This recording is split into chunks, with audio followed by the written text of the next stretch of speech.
መኪናውን ደከም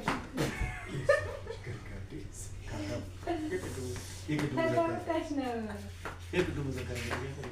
እንደውም ሰካራው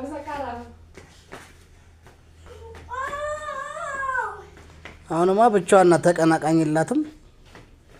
እዛ ትጣልን ነበር ታዲያ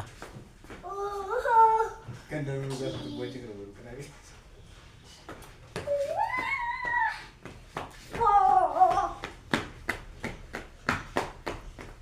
አውቃለች ካሜራ ማውቃ ያየችው እኮ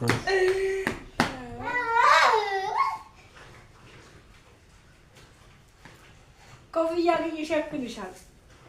አዎ እንደሱ ነው የሚደረገው እንደሱ ሾልኩን ይሸፍንሻል እስኪ በደንብ ይሪያ ኦኬ